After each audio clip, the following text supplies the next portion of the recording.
Don Emilio Serrano, ¿cómo estás? Muy buenos días. Carlos Ramos Padilla, te saludo con afecto a mis compañeros contertulios y a la gente bonita que escucha ABC Radio. Carlos Augusto Morales, ¿cómo estás? Muy buenos días. Hola Carlos, muy buenos días. Aquí Buenos días. nuevamente con el gusto de compartir con ustedes. Gustavo Adolfo Pérez, maestro, ¿cómo estás? ¿Qué tal? Muy buenos días, Carlos, queridos amigos. Un placer, como siempre. Provocador Juan José García Ochoa.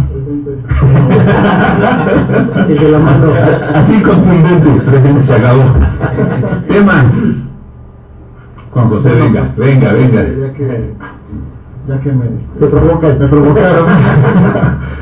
Bueno, pues a lo mejor comentar el asunto del informe, del análisis que hace la Universidad de Texas sobre esta clínica de derechos humanos de la Universidad de Texas, que inicia haciendo un estudio sobre derechos humanos en Coahuila, que por cierto, Coahuila quizás sea un ejemplo de las crisis en materia de derechos humanos. Es la entidad que más desaparecidos tiene, y el número de muertes por homicidio doloso es enorme. Periodistas, ¿no? Y periodistas es enorme. Hay incluso las organizaciones más importantes de búsqueda de desaparecidos se fundaron en Coahuila. Hay que resaltar por ejemplo, la labor del obispo Vera, que ha estado trabajando ahí con organizaciones. Esto ha provocado incluso pues una serie de reformas que han sido ahí ejemplo. Pero bueno, a raíz de este estudio, la universidad encuentra que la fuente más importante de pérdida de la autoridad para poder manejar la crisis de derechos humanos, el desbordamiento de la violencia, etcétera, tiene que ver con su propio involucramiento con los cárteles de narcotráfico. Y usan los testimonios ya que se hicieron públicos en distintos juicios en los Estados Unidos contra importantes jefes del grupo llamado Los Zetas, del cártel de los Zetas, en donde se señalan que ellos apoyaron económicamente a los dos gobernadores Moreira de Coahuila, al exgobernador de Veracruz y de Herrera, que también digamos, mencionaron las operaciones con empresas para lavado de dinero procedente de narcotráfico, cómo obtuvieron contratos, por ejemplo, estas empresas de Pemex, de Comisión Federal de Electricidad, para venta de carbón, para trabajos de Pemex también en Coahuila. Es decir, cómo se involucró el Estado, los funcionarios en el tema narcotráfico, y esto pues devino en una crisis de violencia, de institucionalidad, incluso que las autoridades encargadas de contener o de garantizar la seguridad de las personas pues estaban completamente al servicio de estos cárteles criminales. De hecho, creo que va a haber muchos otros temas en el país, y debiera ser otro llamado a las autoridades de la Procuraduría del país para que de verdad se profundicen en este tipo de investigaciones. Hay muy pocas cosas, pero si el procurador de Coahuila estaba involucrado. Sí. Y se sabe cómo en la época del gobierno de Fidel Herrera Beltrán es cuando se desata más el renteo a las gasolinerías, a las empresas, a los comercios, y se iban a quejar con el gobernador, se iban a quejar con el procurador, que era el gobierno, y les salía peor, porque entonces tomaban represalia los Zetas contra los denunciantes, y fue muy escandaloso, pero estaban protegidos precisamente por el gobierno. Sí, exactamente. Y hay otra cuestión que a mí me gustaría ligar lo que se vierte en este informe que se dio ayer en la Cámara de Senadores, y es el tema de las cárceles que estamos viendo en este momento. ¿Vieron ayer los videos del penal de totalmente. Bueno, ¿qué es lo que dice? Se nota. Exactamente, ¿qué es lo que dice lo que estaban diciendo este informe ayer de la universidad? ¿De qué fue universidad? ¿De qué universidad? De Texas, perfecto. De la Universidad de Texas, sí. Lo que decía ahí es que utilizaban las propias cárceles como guarida para esconderse cuando había operativos. Son más seguros adentro de la cárcel que afuera. Claro, estar adentro porque ahí están protegidos y de ahí mandan. Ya lo comentamos, hasta que no se cree un instituto que coordine los esfuerzos de la prevención dentro de los propios penales y con medidas de seguridad y protocolos, las cárceles van a seguir siendo precisamente eso, una guarida, y como ya lo habíamos comentado antes, y escuela, además, se encuentran perfectamente equipadas para cometer actos ilícitos. Exactamente. Ahora, tú preguntabas, Carlos, que si tenían varias cuentas bancarias, ¿cómo le hacían? Bueno, pues en el rancho de los Moreira les llevan una Suburban llena con cajas de dinero, 12 millones de dólares le dan a Fidel Herrera Beltrán, bueno, a través de su operador, para su campaña. Entonces es una impunidad impresionante porque Y lo premian a Fidel Herrera, porque los protege el gobierno. Sí, se lo llevan de cónsul a Barcelona, a Fidel Herrera. ¿Cómo decías, Juanjo, que pecarías de inocente palomita? ¿Cómo era? Una cosa así, ¿no? Bueno, no importa. El caso es que, a ver, yo quiero entender cómo se maneja eso. Les llegan dinero en camionetas y la empiezan a lavar o a filtrar o a entregar en las campañas electorales. No, aparte hicieron un montón de empresas, ¿no? De hipódromos, lavanderías de Pero a ver, el punto, Gustavo, es wow, cuando yo quiero comprar algo, restaurantes, hoteles. luego me fiscalizan. Claro. Meto dinero al banco, me fiscalizan. Hay muchas operaciones que se siguen haciendo con dinero en efectivo, que es parte de lo que Hacienda tiene que ir cerrando ese círculo. Muchas operaciones en México, incluso empresariales, Es con se hace efectivo. con efectivo. Pero hay la moneda corriente es el peso, yo puedo usar moneda en efectivo. Que ahora me ven cara de criminal es otro asunto.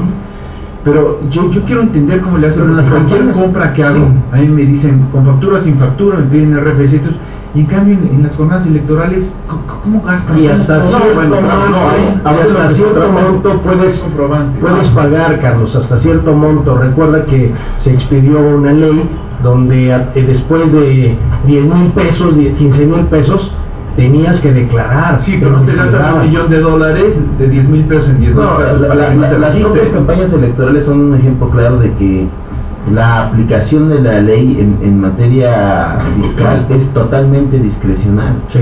El Instituto Electoral calcula que 4 de cada 5 pesos que se gastan en campañas son, digamos, no comprobables, no se comprueban, ¿no? Y el ciudadano de a pie, pues, vive prácticamente terrorismo fiscal, ¿no? Cartas y cartas y multas. Hay que contar con grandes despachos, muy caros, por cierto, para poder reducir impuestos, para poder hacer estas cosas. Y también hay que decirlo, la tolerancia que tiene ante estos hechos el propio gobierno, ¿no? No se puede explicar de otra manera. La evasión fiscal de los grandes empresarios, que equivale a miles de millones de pesos. De hecho, hay que ver qué es lo que va a hacer con esto de los Paradise Papers, ¿no? Que muchos empiezan a señalar que, bueno, pues no es realmente un gran problema si aparece tu nombre en estos documentos, pero sí es un problema si no declaraste tus impuestos. Claro. Sí, claro. Pero si no declaras Sí, tus ingresos, hasta claro. cierto nivel económico, Gustavo, Claro. porque los empresarios pequeños y medianos les aplican un terrorismo fiscal impresionante, que se ven obligados a cerrar, Y correo tras correo. pero los grandes empresarios, por ejemplo, Eduardo Burs tenía un desfasamiento de impuestos de 5,000 millones de pesos. Entonces a esos grandes empresarios les dan todas las facilidades para evadir el fisco y no pasa nada. Fíjate, Las grandes empresas. pero hay un asunto ahí. La mayor parte de la economía del país sigue siendo informal. Perdón, eran 500 millones de pesos, de Eduardo Burs. Una parte muy importante de la economía del país sigue manejándose de manera informal, Sí. o sea, fuera de los círculos fiscales y de Hacienda. No sé exactamente el porcentaje, pero debe andar, la economía informal debe ser un 30, un 40% del PIB. Entonces, pues es un enorme, digamos, campo justo para todo esto. Y las campañas electorales, pues, tienen incentivos para hacerlo, por una razón. Sí. Pues, si la ley te limita los techos y te fiscaliza el gasto, pues todo lo que puedas hacer lo tendrás que hacer por fuera del conocimiento. Pero además tú lo sabes, Juan José. Llámese propaganda, ¿no? Porque digamos que no te la cuenten, pero si la tienes, la pegues, y sobre todo regalos. Pero O sea, los regalos que le dan a la gente, el dinero en efectivo, Pero eso lo tienes que comprar a alguien. Tiene una Ese alguien segunda- te tiene que comprar. pero hay un mira, sector importante. la fiscalización del IFE, ahora INE, te marcaba un monto y las características. pero la mayor parte del gasto de una campaña no se fiscaliza, no se cuantifica. Los pagos directos a la gente, por ejemplo. Sí, que es un dineral, los acuerdos directos. Ahora bien, esto trae a la mesa un segundo tema que de suyo también es muy delicado. Lo que ha venido pasando con esta relación, digamos, viciosa entre políticos, en relación de dinero con los poderes fácticos, es que quienes empiezan a tomar el control, quienes terminan siendo ya los patrones, son estos poderes fácticos. A la hora de gobernar. Ahora bien, ¿qué es lo más complejo? ¿Qué es lo más complejo? Que son poderes fácticos ilegales. No es que el poder institucionalizado se aproveche, es al revés. No, se vuelven los patrones. Se vuelven los patrones. Y lo que era antes una superestructura, ahora toma la estructura misma de los poderes reales y formales del Estado, y desde ahí se están tomando decisiones que explican esto que estamos platicando. ¿Por qué es posible este tema? Exacto, mira, este estudio está concentrado en dos, es decir, en las declaraciones de un cártel criminal que operaba fundamentalmente en Coahuila y Veracruz. Pero espera que guardas distancia a sus declaraciones. Bueno, pero el tema criminal. Pero de investigación, la Procuraduría deberá estar tomando notas. Hay pruebas de esos dichos, hay pruebas. Pero están las otras investigaciones, el tema de Tomás Yarrington, lo de el gobernador César Hernández, también posterior, el siguiente gobernador de Tamaulipas, están las investigaciones de César Duarte también en Chihuahua. O sea, hay varias investigaciones.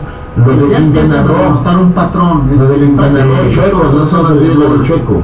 Y la frontera, parte de la frontera importantemente es estos vínculos entre las autoridades y los cárteles que operan. Y los Zetas eran y todo eso tiene que ver con la crisis de operación. El informe dice que son 26 los estados que fueron de alguna manera que tenían una plaza que controlaba exactamente, ¿no?, los poderes institucionales, que son policías, ¿no?, procuradurías, y incluso tenían, pues evidentemente, vínculos con instituciones estatales. Lavado de dinero.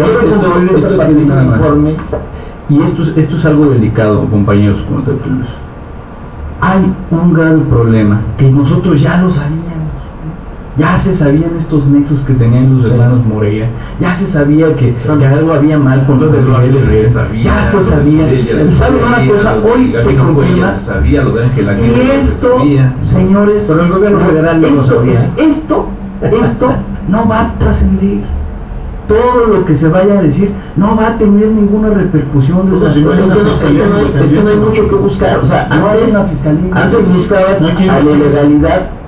Se quedan los obscuros. Ahora, económicamente, estas empresas operan son empresas formales.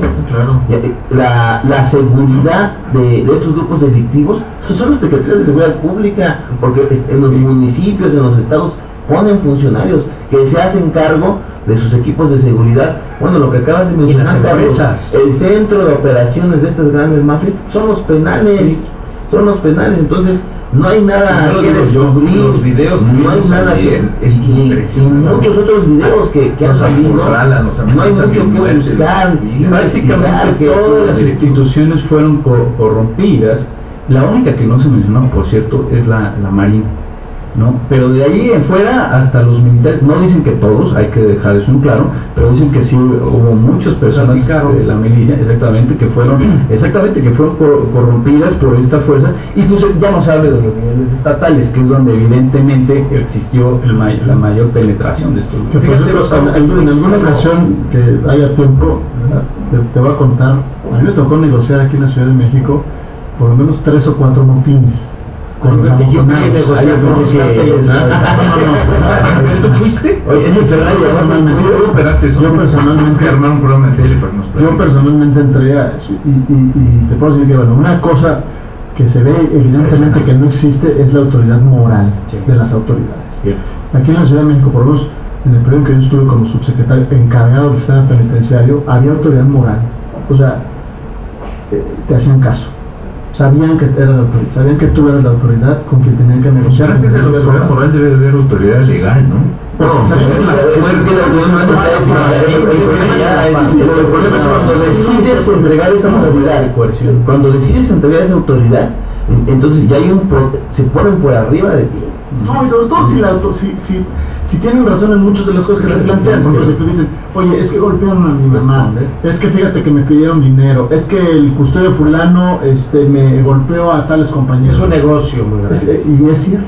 Pero a ver, Juanjo, también, a ver, vamos, Entonces, tú has visto no te lo platico, tú has visto a los familiares cuando hay un motín, un problema, Sí, son los primeros, son los primeros que llegan y agregan a los policías, sí. y luego dicen, ay, me pegaron. ¿Y qué esperabas, no? Sí, que te saludaran, te felicitaran, que eso un que te diploma. también hablar con los familiares afuera, o sea, cuando los motines tienes que hablar con los que están adentro, salir a explicarlo, Sí. porque se da un tema de desinformación. Hay una confusión terrible. Sí, pero eso no obliga a que los familiares lleguen con esa agresión. Yo creo que va a ser necesario un tiempo y un programa para sobre ese tema. Me preocupa mucho lo que dijo Gustavo, de que se va a caer la impunidad y que no es más profundo.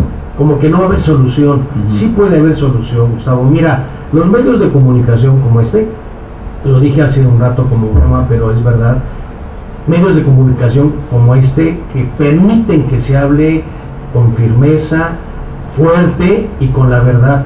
La gente que quiere, como Luis Sánchez, que quiere cambiar las cosas, en el momento que todos aportemos algo para cambiar las cosas, sí lo vamos a lograr. Esto, yo tengo la esperanza de que sí podemos. Por ejemplo, la impunidad en la que estamos en este momento, de que en el caso de Brecht, el fiscal que dice existe aquí un delito, pues sale condenado él, sale castigado. Eso lo decía yo al senador Luis Sánchez. Vamos a ver la comisión que investigue Odebrecht. ¿Cuántos no están en Odebrecht en los países senadores? ¿Cuántos no están en listos? Emilio Serrano, gracias. Buen día, Carlos Ramos Morales, muy buenos días. Muy buenos días, gracias, Carlos. Gustavo, excelente día para todos. Vamos a ver las Buenos días. Tenemos que armar ese programa, nos tienes que platicar. Es importante.